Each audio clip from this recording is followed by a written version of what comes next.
Let's talk about, are we hiding from God? And let's make this very direct and personal. Are you hiding from God? Are you hiding from God? And when we're speaking about God, let's make sure that this is very specific and very direct. We're talking about the one who's holy. Now, of course, there are many gods. Now, we can break that down about the many gods. The reason why there are many gods, because there's many ways to disobey God. And for those who have disobeyed God, they became a god. So this is why we have many gods, or as the Bible would say, false gods.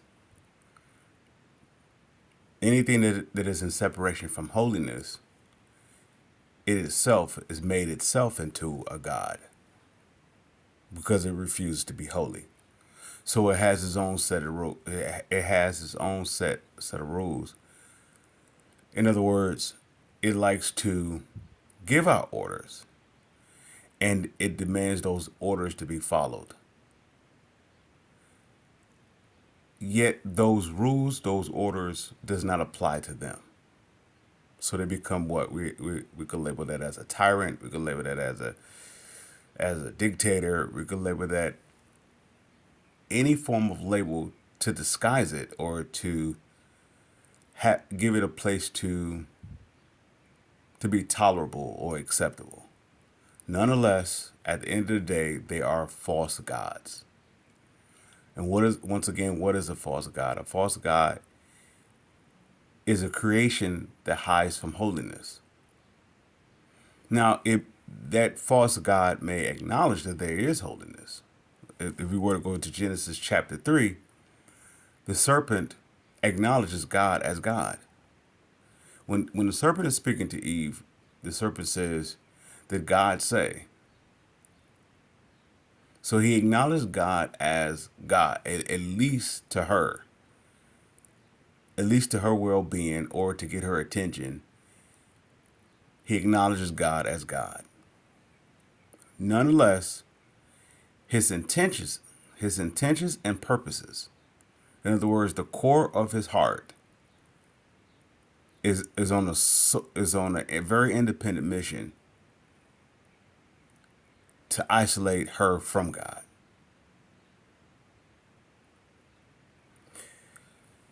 So if I'm not willing to be holy before God, what does that mean? What does that mean to be holy? That means I'm willing to give up the wicked one. Because after all, he is the one initiated the original sin.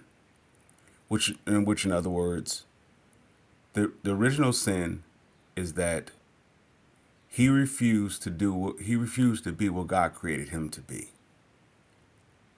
And within that motion, he created images of himself. So what are we saying? We're saying that anyone that doesn't follow God line for line, step for step, in obedience, is a false God. You ever heard a person say that they are a God? You ever heard a person say they are a God? You ever heard a person, let's say human flesh, say that they are a God? Where if they're claiming to be a God, it's clear they are in separation from holiness. Why? Because they can exalt themselves as a God. They can see themselves as a God. And they would say that God sees himself as a God. God never sees his creation as a God. He sees himself as the same as they are. If he sees him as a God, there's a separation. So if you're in separation from the one who's holy, you can make your own set of rules. Yet those set of rules that you're making, you're only following the one who broke the original rule, which is Satan. Satan has no light in him, so he cannot tell the truth. He can only tell the opposite of what God says. You ever hear a person who says just enough of the truth just to get by? What is that? What is that? What is that to say? That is saying that's an individual who can who is led to be a god in their own eyes. Now, someone may say, "We'll give you the right to say this." If you're hearing this and you're hearing it as though that I'm saying this as I, then you are a god yourself. How can I say this? I didn't create this. I didn't make this. Only you yourself know if you're in alignment with God's holiness. Or let's say it this way, only you yourself know if you are in line with God actually to do or actually to be. God is not asking us to do anything that is away from his original creation of us. Before the foundation of the world was, before we entered to our mother's womb, he knew us. Within that knowing, it was a foreknowing. That means he saw the ending from the beginning of why we were created. And there's a very specific reason why we were created. So we have a purpose. Within that purpose, it requires us to have two things: humility and obedience. Humility and obedience to what? That's an alignment to agape love. Now, if God has this set of rules, this call these rules of the law of love for us to follow. Some of us may address those rules as the Ten Commandments. Notice out of the Ten Commandments, there's not one commandment that gives a line or gives the opportunity for an individual to not love. You won't find in one of the Ten Commandments, maybe of the additional, let's say 590, you may have rules how you can not love and yet still believe that you are doing God's will. Well, if God is love and love is God, well, then there's only the rules how to stay in love, right? So that will keep us in humility, that will keep us in the obedience of God if we are inside that love. So the moment that I go outside those rules, I am what? A God. And if I'm a God, then I'm on my own. I can say with a lying tongue or with a deceitful heart that God is with me. No, God is just merciful. He hasn't allowed us, let's say it this way, he hasn't allowed Satan himself to take us to hell. Not hell on the earth, hell away from God. He hasn't allowed our soul to get to a place where we can't see the love of God. That's where Satan is. Satan can't see the love of God for him. Yet Satan could see the love of God for us, which is the reason why he comes to tempt us, which is the reason why he comes to seduce us, which is the reason why he approaches us for the love of God's sake. It has nothing to do with us. He cannot have God's love anymore. He's no longer acceptable on the mountain of God. He can no longer have that. So his mission is to keep us away from it. So if I see myself as a God, who am I listening to? I can't say holiness, because if I see myself as a God, I see myself in separation from the one who created me, which will put me in the image of another creator, Satan. Now, and even in the scripture, it talks about there are many gods, right? Yet there's only two. In the midst of the two, there's only one true God. How we live every day, how we make our decisions every day, the intentions of the results of our decisions, every move we make is a reflection of which God we're listening to. There's only one holy God. There are many gods. None of them, nonetheless, none of the gods are holy. There's only one holy God. There may be many gods. There's only one holy God. This God is so holy, it conquered the dead. It defeated death. Now, what is that to say? If I'm walking in God's holiness,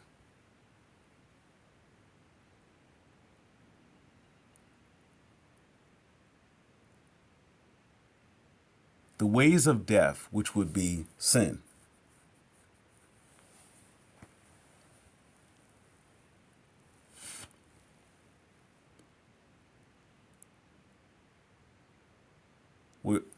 I myself, as an individual making a choice or using free will,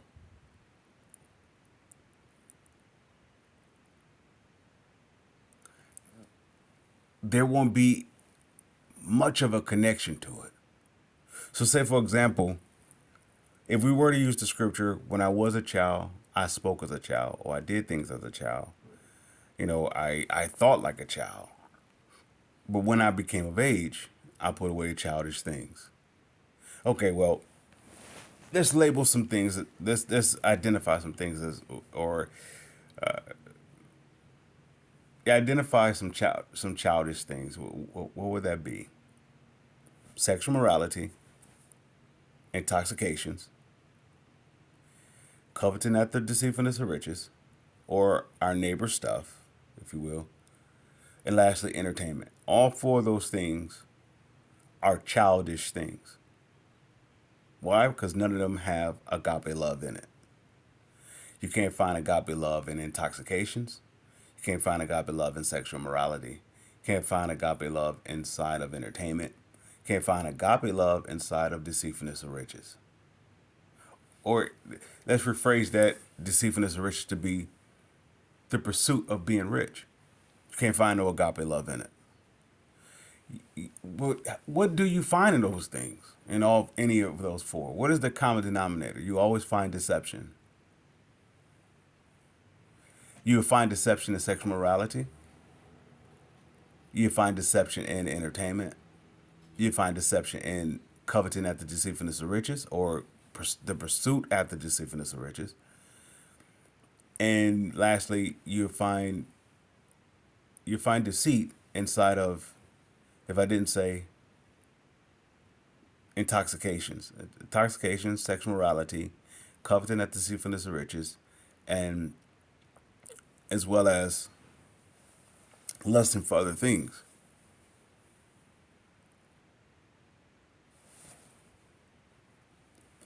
Now, if there's deceit inside of those,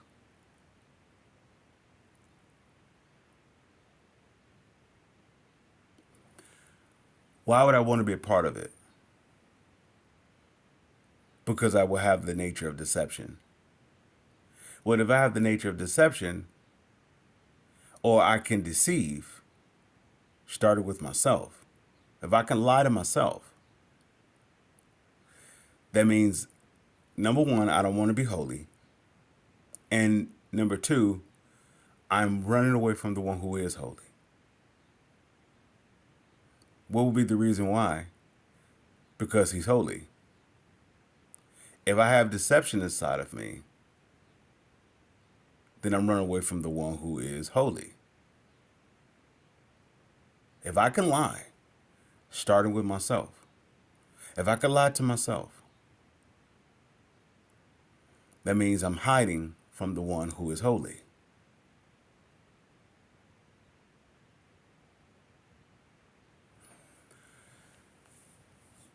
So if I'm hiding from the one who is holy, then who am I listening to? I'm not listening to the one who created me. I'm listening to the one who recreated me. So now I'm in the world of darkness. I'm in the world of loveless world. Of loveless world.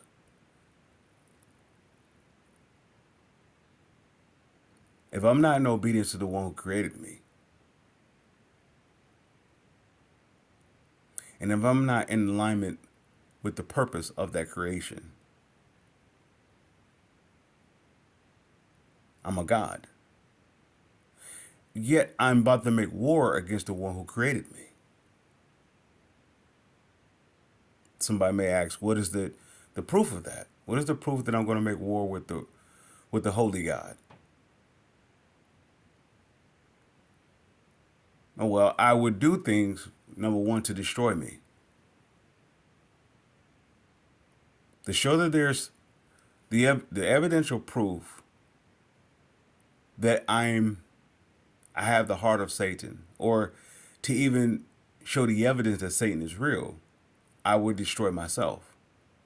Starting number one with words of destruction. Number two, those words of destruction were created.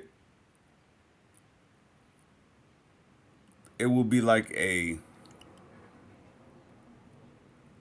screenplay for me to walk out. Now I have to do things to destroy myself. Let's say it this way. If I go to the doctor and the doctor says, don't do this. If you continue to do this, this is going to destroy you. So is it clear to say that I got a warning, right? Well, if I believe that, well, I'm only going to go by my free will. All right, my free will is the Lord. I'm going to do it my way.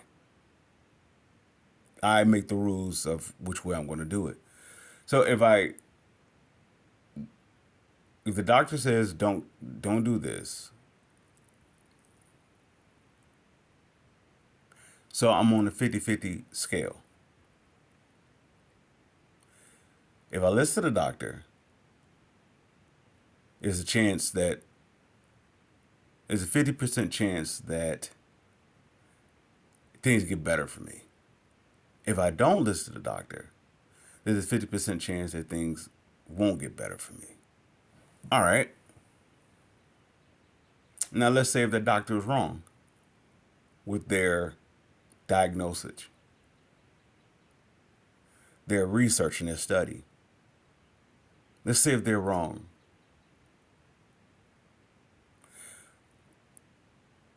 How would I be able to determine that they're wrong? Based off of what? Am I doing the research and the study? Do I have the computers to analyze my blood, or to analyze if there's I want to say contamination inside of my bloodline that will cause defects, cause illnesses, cause sicknesses, and causing everything? Do I have the equipment to detect that? Naturally, I would say no. Or we could say from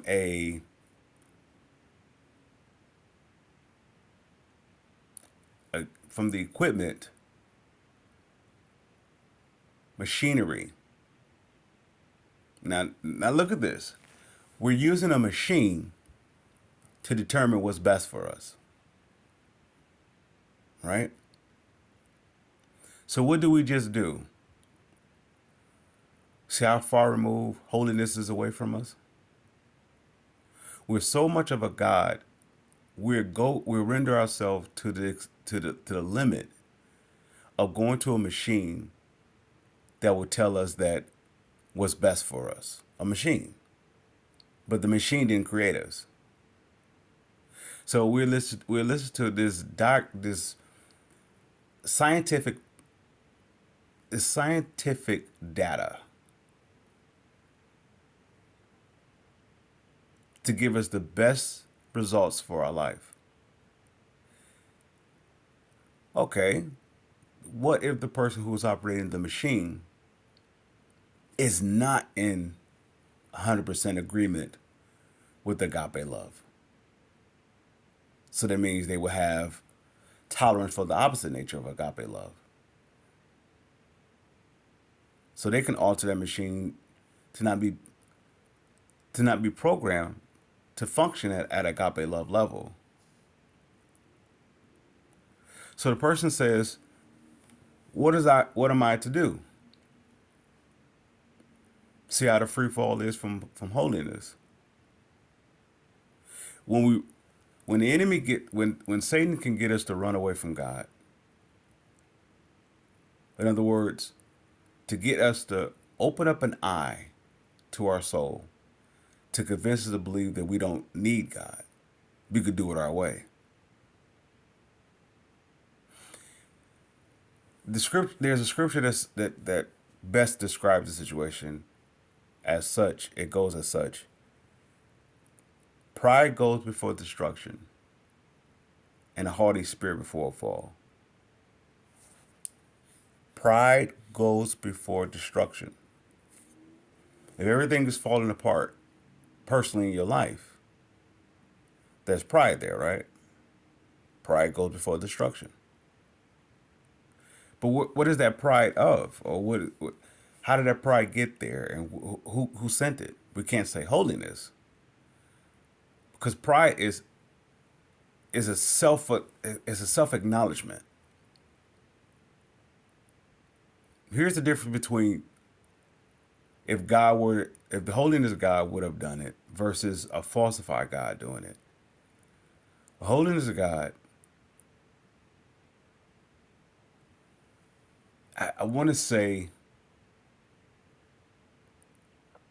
is only as holy as his creation is whole. Now, don't get me wrong. The holiness of God is so holy that he defeated everything that possibly can ever go wrong. Even the start of his creation in the very beginning, having in that creation, having in their heart that they want to be like God. He defeated all of that. So, in the midst of this holiness God defeating all the wrong or all every mistake that ever could be made, which would be loveless acts,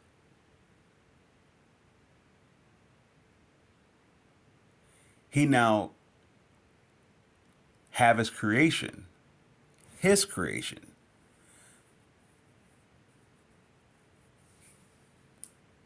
to be equal with him. Now what we're going to let's compare that to the likes of Lucifer. Lucifer wants to be the Most High God, right? He was created to be one thing, but he goes up against what he was created to be, to want to be like God. God didn't create him to be like God. Now watch how God do this. God goes over him God defeats him, going over him by going under him. God created something a little less than him. And then at the same time, infuse that which is less than Lucifer with the opportunity to be equal with God. Now, Lucifer, with the iniquity in his heart, by him having that iniquity in his heart, there is no way God can say he could be equal with him. Now, that blemish is with Lucifer forever. So much so, it caused them to fall off the mountain of God. If he can no longer be with God, well, then what would be his mission? Every creation that is with God, to get them to be away from God. But why would a creation want to be away from holiness? Holy, what does holiness mean? Holiness means there is nothing that could be broken that isn't already fixed. So what does that to say?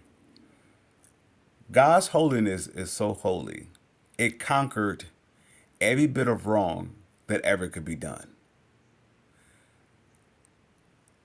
So somebody may say, so what's the problem? The problem is if God already conquered the wrong that ever could be done, why am I willing or in willingness to do the wrong?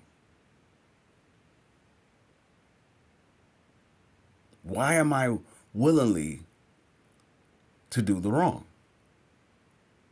If I know that it's wrong, it's one thing somebody to tell me that it's wrong.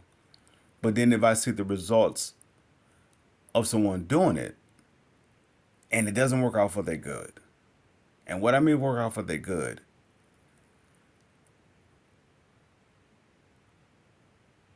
there's no way it should backfire. There's no way I, no, there's no way it should form a threat towards me that I should hide from it. Say for example, if the Bible were to say, "Don't drink strong drink," right? Why would God say that? Why would God say, "Don't drink strong drink"?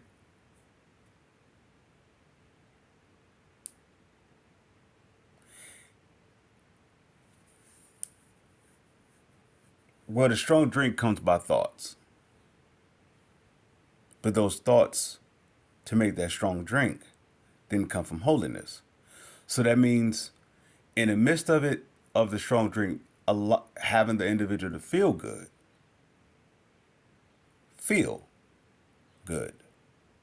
not become good.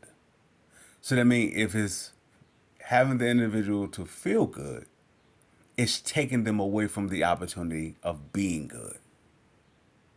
Notice it doesn't have the individual to be good, because if so, if it were if let's say if intoxication or strong drink or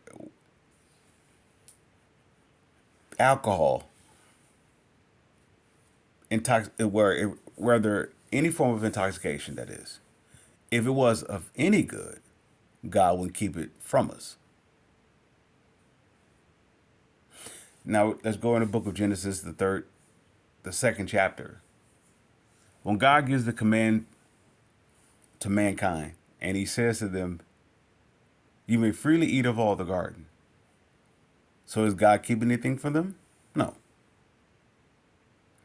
He starts off with, "You may freely eat all of the garden."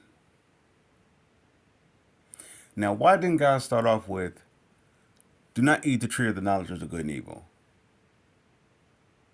Because God has no fear. There's no threat to Him. He's holy.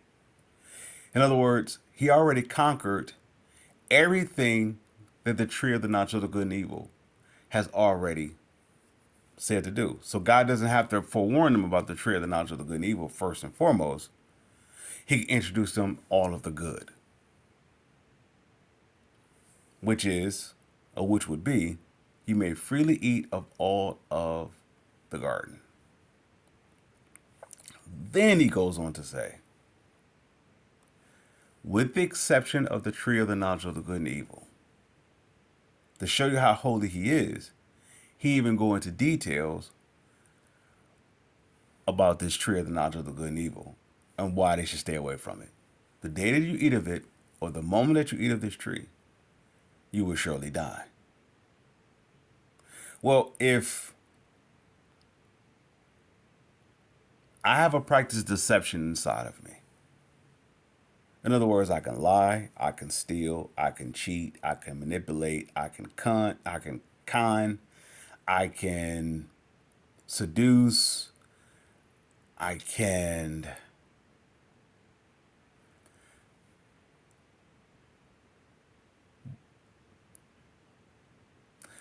boldly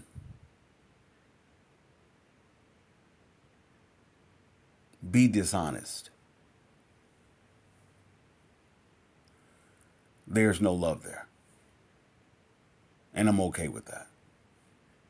If I can lie, I can cheat, I can sneak, I can steal at any given time, I'm okay with love not perfecting me. So if I'm willing to do that, what is the alternative? How can things get better? If God is love and love is God, and I'm willing to do something that's going to take me away from the love of God, how can it get better for me? In addition to that, who am I listening to?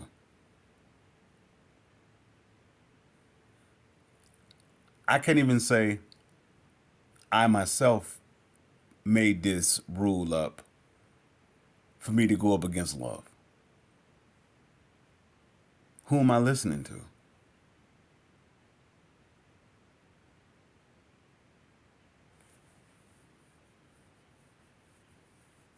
If I can destroy myself,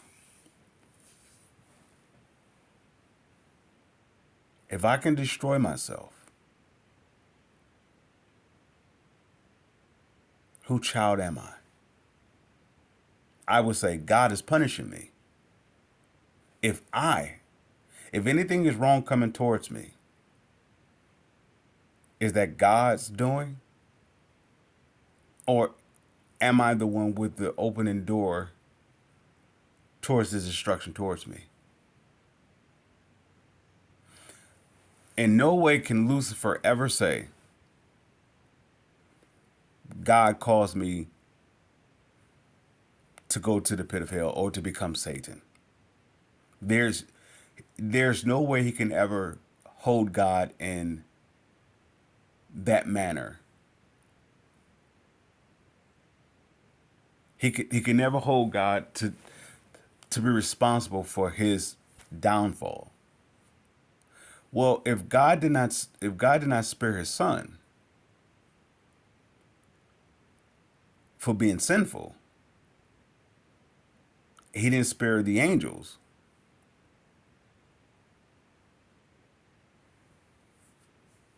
that betrayed him. Why would he spare Lucifer, who's the one who's causing all this? Well, if he didn't spare his son, he didn't spare the angels, he didn't spare Lucifer. Why would he spare me? So what is that to say?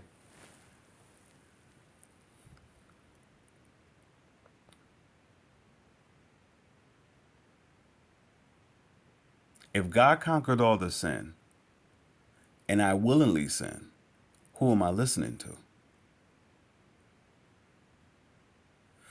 I heard an individual say to me once, well, God expects us to have, I mean, what, do we supposed to have a halo over our head?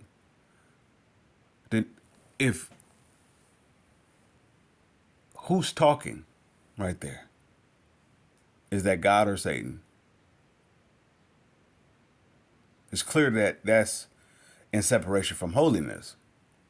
It is not an agreement, nor is it defending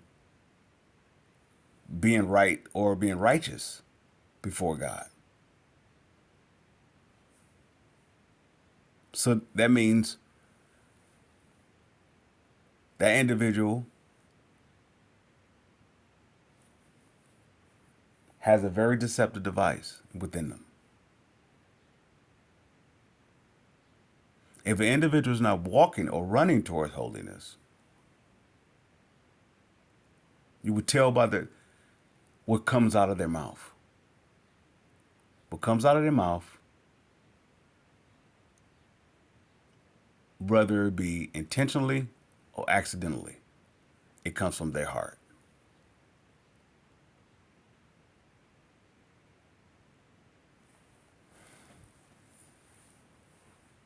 So what are we saying about this? Why are we running from God? let's rephrase that. Why are we running from holiness? Is holiness the boogeyman?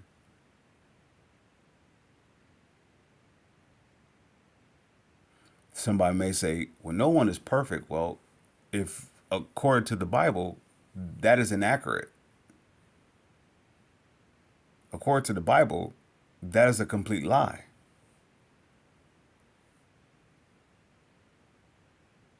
If someone were to say, well, no one is perfect, that is a complete lie, according to the Bible.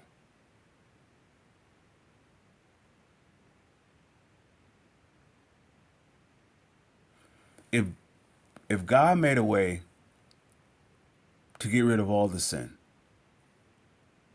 so much so, he even cleared a pathway where we could hear his voice and his voice only. Why would we rebel against that? Why would we refuse that?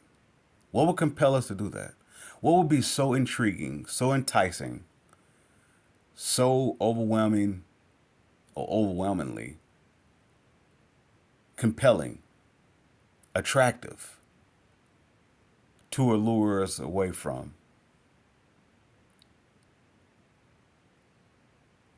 the goodness of God?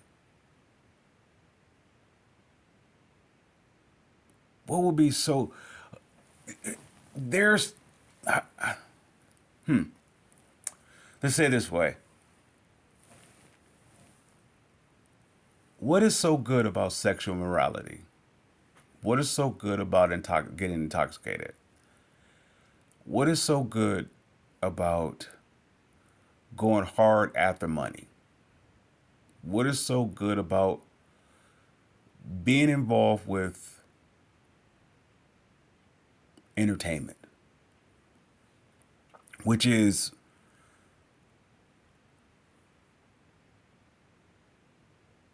lies on top of lies, or deceit or deception on top of deception? What is so good about any of those things that will be so compelling, so attractive, that it would have a better offer than holiness? What would be the better offer? Fear. Now that individual will say, well, I'm not afraid of anything. Well, are you afraid to be holy?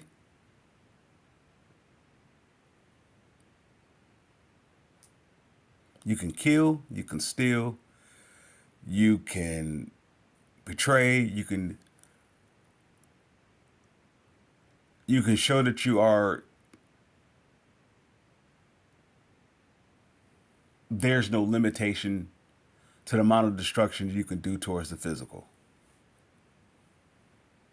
Yet you run from holiness. You have killed someone, you have stolen from someone, you have beaten someone, you have pregnated someone, you have abandoned someone, you have aborted someone, you have done any of these things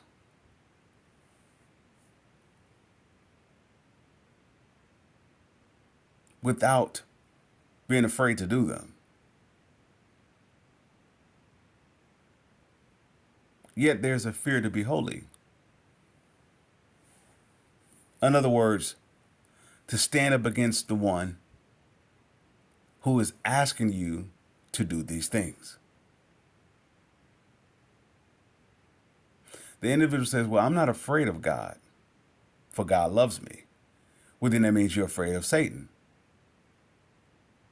because you won't even stand up against him when he asks you to do these things that will promptly destroy you.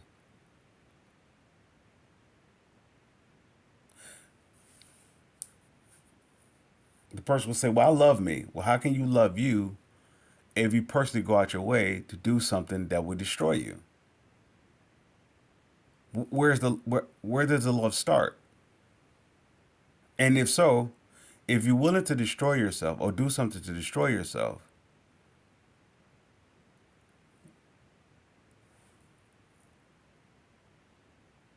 Where do you get the love from to start that? How can you find the love in your personal demise?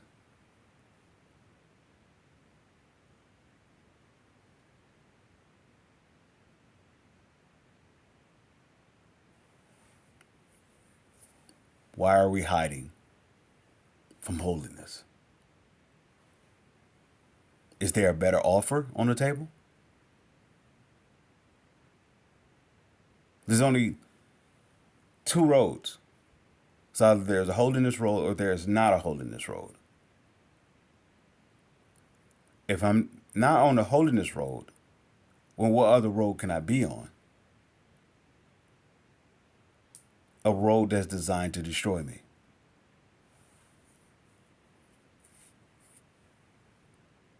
Well, if I'm on that road that's designed to destroy me, who am I listening to?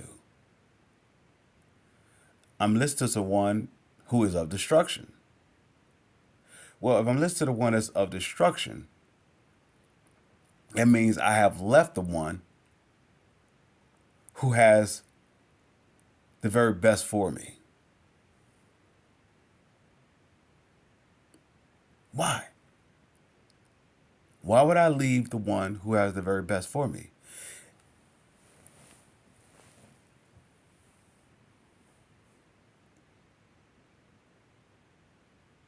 Why would I leave the love of God? For one reason only.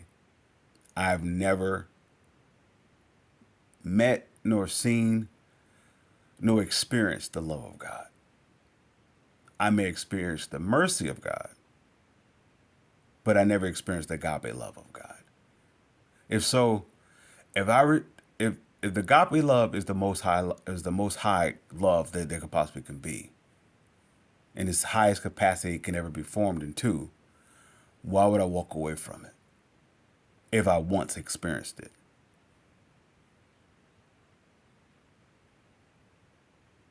If that's the highest, nothing can get higher than it. So why would I walk away from something less than it?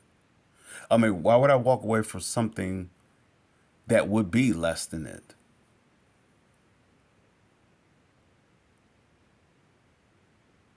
Because I've never known it. But what would keep me away from knowing it? Or for it being able to introduce itself to me?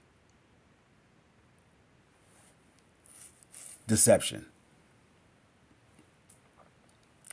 With the spirit of deception within me, I have every reason to hide from holiness.